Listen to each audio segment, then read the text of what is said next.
Hi, I'm Katie, and I work as a nurse. My husband's name is Jack. Right now, he's staying home and taking care of the house full time.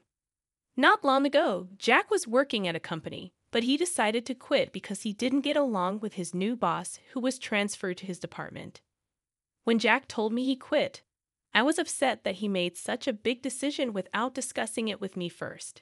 But I tried to see the positive side of things, thinking maybe it was better for him to leave the job before it made him unhappy. Even though Jack isn't bringing in any money anymore, I have a job as a nurse, and the house we live in was inherited from my late mother, so we don't have to worry about paying rent. This means we can still live comfortably.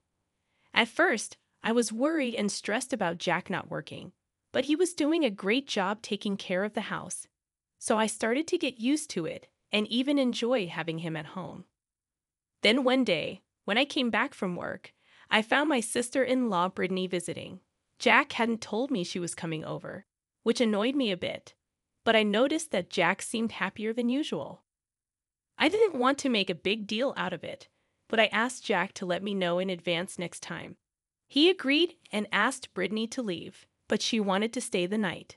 Jack looked worried and politely asked her to go home for the night, saying it was too sudden for her to stay over. When Jack told Brittany she needed to leave, she gave me a hostile look and stormed out angrily. I wondered why Brittany had come over, especially considering the distance she had to travel. It turned out Brittany had recently gone through a divorce and had nowhere else to stay. She had briefly moved in with my parents, but their place was small, and they were pressuring her to find a job and contribute financially, which made her feel unwelcome. I felt sorry for her situation. Initially, I was frustrated with my husband for letting Brittany stay without consulting me.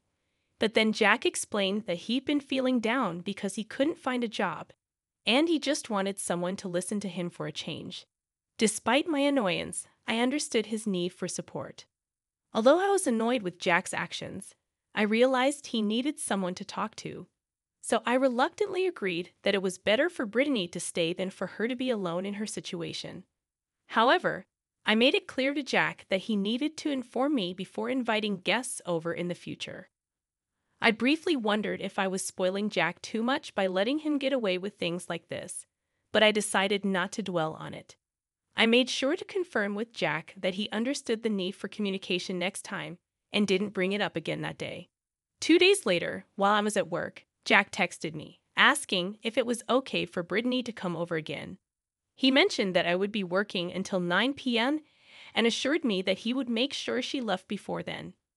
Even though Brittany had just been over recently, Jack seemed eager for her to visit again. Feeling a bit uneasy about Brittany's frequent visits, I agreed reluctantly, telling Jack to ensure she left as soon as possible. I wasn't thrilled about Brittany coming over again, but seeing Jack so happy about it made me decide to let him enjoy his time with his sister. During my busy day at work, I completely forgot about Brittany's visit. However, when I got home, I was surprised to find her still there. I asked why she was still around, and Jack quickly realized I was upset. He apologized, admitting that he had been seeking advice from Brittany without keeping track of the time. Jack promptly told Brittany it was time for her to leave. She seemed annoyed but eventually packed her things and left after a bit of hesitation. I expressed my frustration with Brittany's behavior, questioning why she couldn't sense when it was time to go home. Jack defended her, saying she had come all the way to our house just to lend him an ear. Despite feeling that they could have met up somewhere else, I was too exhausted to argue further and apologized for saying too much. Feeling drained, I decided to excuse myself and rest, although I sensed Jack might have wanted to discuss something more with me. The next day, I had a day off, so I was relaxing at home when Jack brought up what had happened the day before and apologized. He admitted that he was wrong to expect me to get along with Brittany right away, especially considering how busy I had been. Realizing that I hadn't been making enough time for Jack lately, and understanding his desire for me to bond with his sister, I acknowledged his apology and expressed regret for saying too much the previous day. Jack seemed relieved that we were able to talk things through. He even promised to make my favorite dish, meatball pasta, for dinner. As he started cooking, his phone rang. I asked who was calling, and he mentioned it was Brittany. Despite feeling uneasy about it, I suggested he answer in case it was urgent. Jack picked up the phone, but I couldn't hear their conversation, and the call ended quickly. "How's Brittany?" I asked Jack, and he replied, "She said she has something to tell me, so she's coming over here now." I couldn't understand why Brittany had to come over on my day off, and it irritated me. But since she was already on her way, I didn't say anything about it. "Okay, I'll go make Brittany's pasta too," Jack said happily and began cooking. He didn't realize I was upset, and I couldn't understand why he didn't refuse her from coming over. However, I saw it as an opportunity to speak with her directly. 10 minutes later, the doorbell rang. Since our house was far from where Brittany was staying, I wasn't expecting her, but it was indeed Brittany at the door, with a large suitcase in tow. I had a very bad feeling about this, but I let her into the house. While Jack was still busy preparing lunch, I decided to ask Brittany directly what had happened. She appeared upset and tearful as she explained that she had been kicked out by her parents because she wasn't working, and they felt she was freeloading off them. As I listened to Brittany's story, my fears started to materialize. Jack reacted strongly, expressing his anger at Brittany's parents and calling them horrible for not supporting their own daughter. His outburst irritated me, but I chose to stay quiet and let Brittany continue. She explained that she had nowhere else to go and asked if she could stay with us.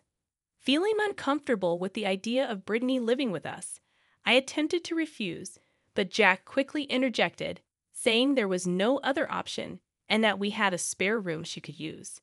I shot Jack a glare, but he seemed oblivious to my discomfort. He justified his decision by saying that Brittany needed help. Unable to hold back any longer, I expressed my frustration, reminding Jack that he wasn't currently working either, and adding that I couldn't support 2 unemployed people on my salary alone. At that moment, something struck me on the head, and I was momentarily disoriented. Brittany, laughing hysterically, pointed out that Jack had thrown an egg at me. When I touched my hair, I felt the eggshells, realizing what had happened. Brittany blamed me for the incident, insisting that I should be nicer to her. Then Jack threatened me, saying that if I continued to have a bad attitude towards Brittany, he would divorce me. He reminded me that if we divorced, I would have to leave the house. Jack seemed pleased with himself, and Brittany looked satisfied as well.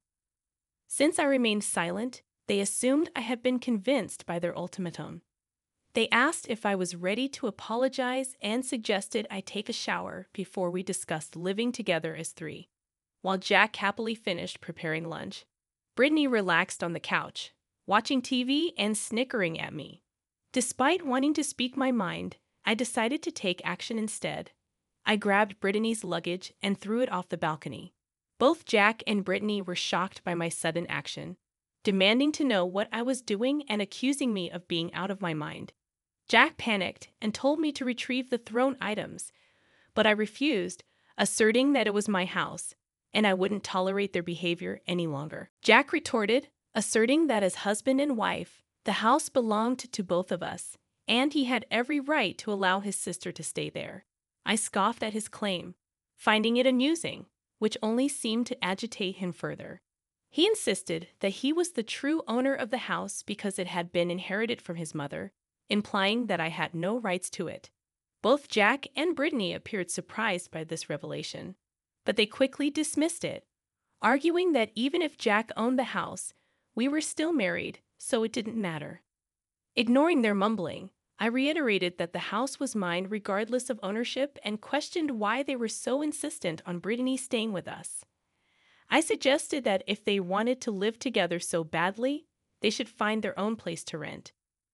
Furthermore, I pointed out that it was unreasonable for me to support 2 people who weren't working.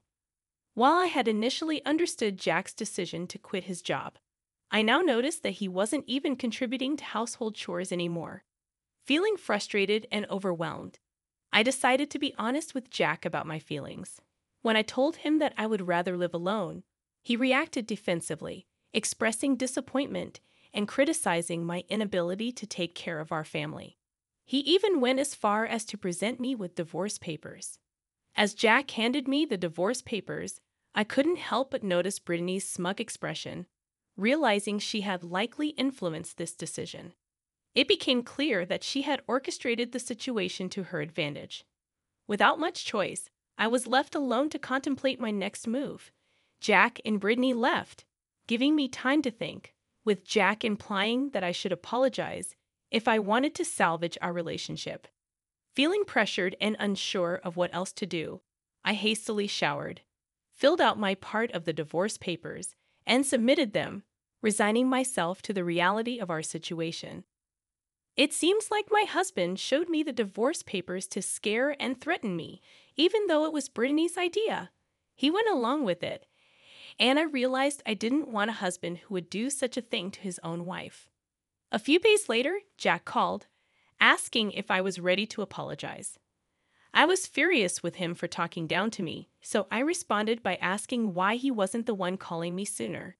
He seemed confused, so I explained that I had submitted the divorce papers and it was finalized. I also mentioned that I sold a house and quit my job, starting fresh somewhere else. I informed him that I sent his belongings to his parents' place, though I was worried they might not all fit in their small house. Jack seemed unaware of what was happening and sounded like he was arguing with someone else on the phone. I decided I had nothing more to say to him and blocked his number. A few months later, I visited my old neighborhood and saw Jack working at a supermarket. He seemed to be having trouble at work, being scolded by a younger woman while other workers chuckled. I felt a bit sorry for him, but there was nothing I could do. He was just a stranger to me now.